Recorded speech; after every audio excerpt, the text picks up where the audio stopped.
Zombie children, born already infected, are very intelligent and almost resemble humans, but they feed on human flesh. It's all over. It's not over, it's just not yours anymore. Melanie sits on the bed in her cell, counting while holding her breath. Suddenly, the light in her cell turns on, and the soldiers announce wake-up time. Melanie quickly takes down the photos from the wall, then gets dressed and sits in a wheelchair, fastening herself to it. Soon, soldiers enter the cell, aiming their weapons at Melanie. She greets them cheerfully, seeming completely unafraid. The soldiers check all the locks and then wheel her out into the corridor where many other children in wheelchairs are lined up. They are all taken to a classroom, where each child has a designated spot with a number matching their cell number. Dr. Selkirk starts the chemistry lesson and questions several students. Among all the children, Melanie proves to be the smartest and most resourceful. After some time, their regular teacher, Helen Justineau, enters the classroom, and Selkirk, who was substituting, leaves. It's clear that there is a special bond between Melanie and Helen. Melanie immediately asks Helen to read them something. The teacher is afraid that the authorities will find out, but the children promise not to tell anyone. Melanie assures her that Greek myths would be perfect for a history lesson. Helen reluctantly agrees and reads them the myth of Pandora's box. After the lessons, the children are taken back to their cells, and Melanie wishes the soldiers good night. Yes, sweet dreams, Cuja.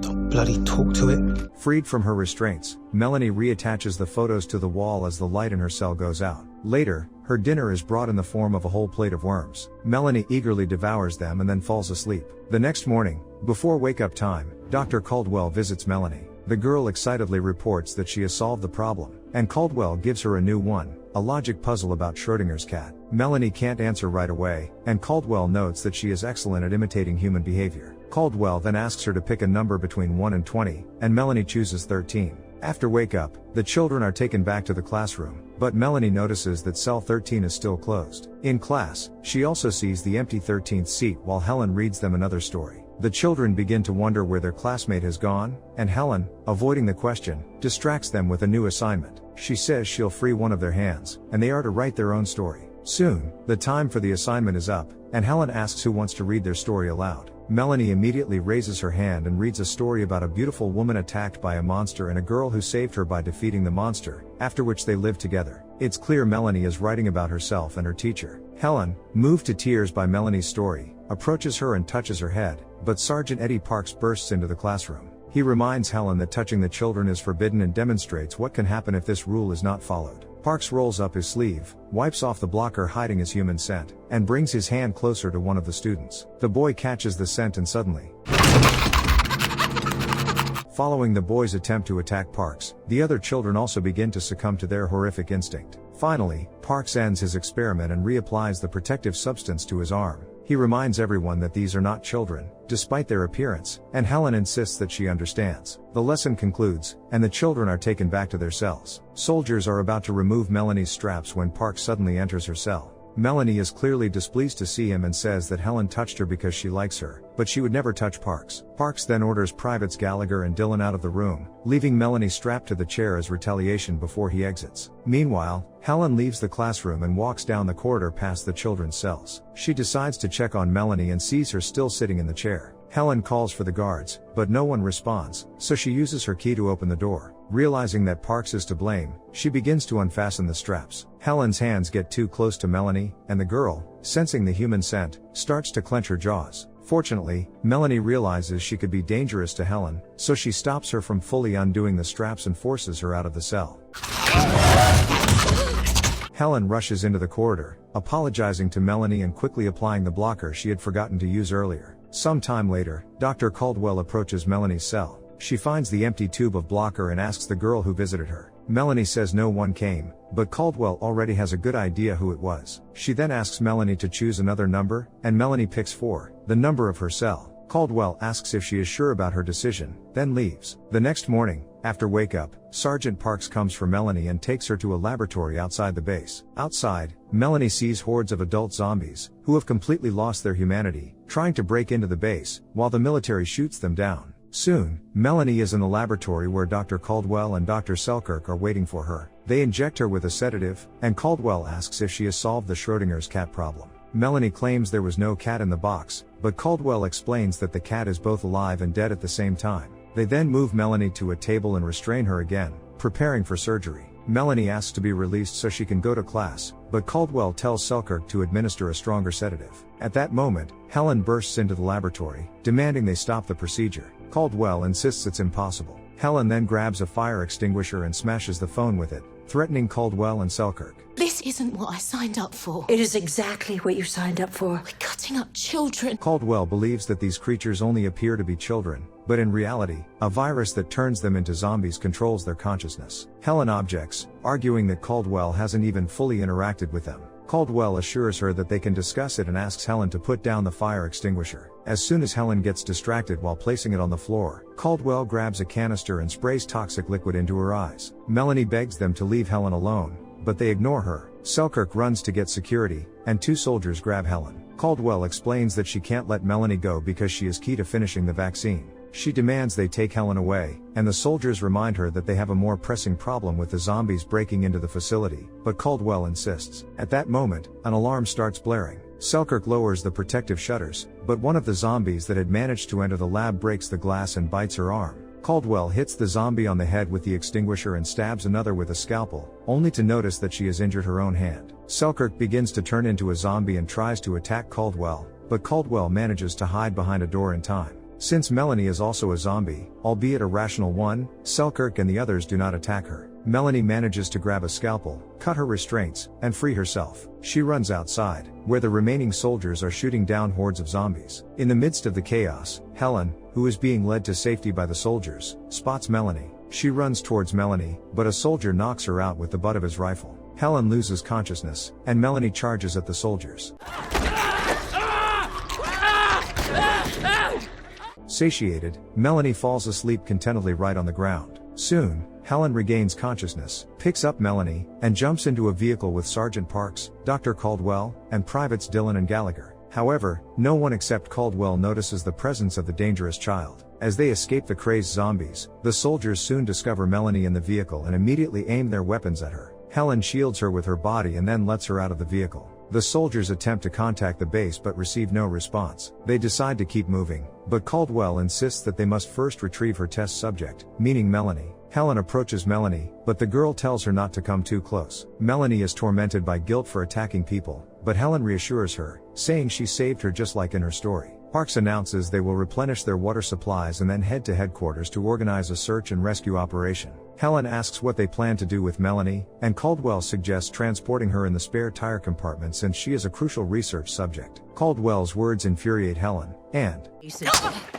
Helen demands better conditions for Melanie, and eventually, they seat the girl on the roof of the vehicle, putting a protective mask on her so she can't bite anyone. After a while, they stop in a forest near a water source. Parks tells the privates to use soft bullets with silencers in case of danger, and Melanie, surprised, asks if soft bullets really exist. A private suggests shutting her up, but Parks answers her and explains that such bullets reduce their chances of getting infected. Then everyone except Melanie goes to fetch water. Suddenly, Private Dillon hears a rustling noise and fires without a silencer. Realizing the sound might attract zombies, they try to leave, but they don't make it back to the vehicle in time. The soldiers shoot the crazed creatures, but one of them attacks Dillon. Fortunately, Parks manages to shoot the zombie, and they all jump into the vehicle to hide. However, Parks doesn't let Dillon in, noticing that he is injured. Dillon insists it isn't a bite, but he soon starts turning into a zombie, forcing Parks to kill him.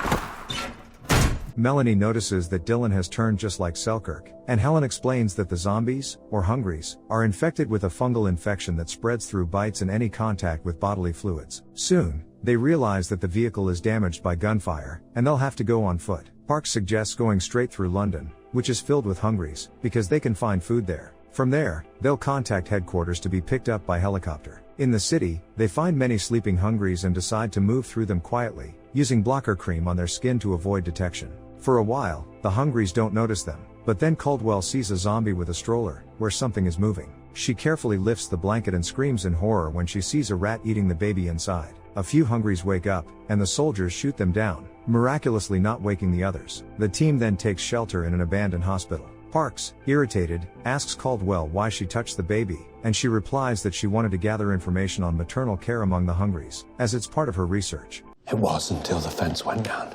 Now our mission statement is to keep ourselves off the fucking menu. Parks, Gallagher, and Helen go out on a scouting mission, leaving Melanie handcuffed to a radiator and Caldwell waiting in the hallway. Melanie asks what she is and where she came from, and Caldwell explains that she and other babies were found by Sergeant Parks and his team while they were capturing hungries. It turned out that the children were infected by their mothers in the womb and partially developed an immunity, making them similar in many ways to normal humans. However, these babies were born differently. Their infected mothers were found completely empty, meaning the babies had eaten all their internal organs and then chewed their way out.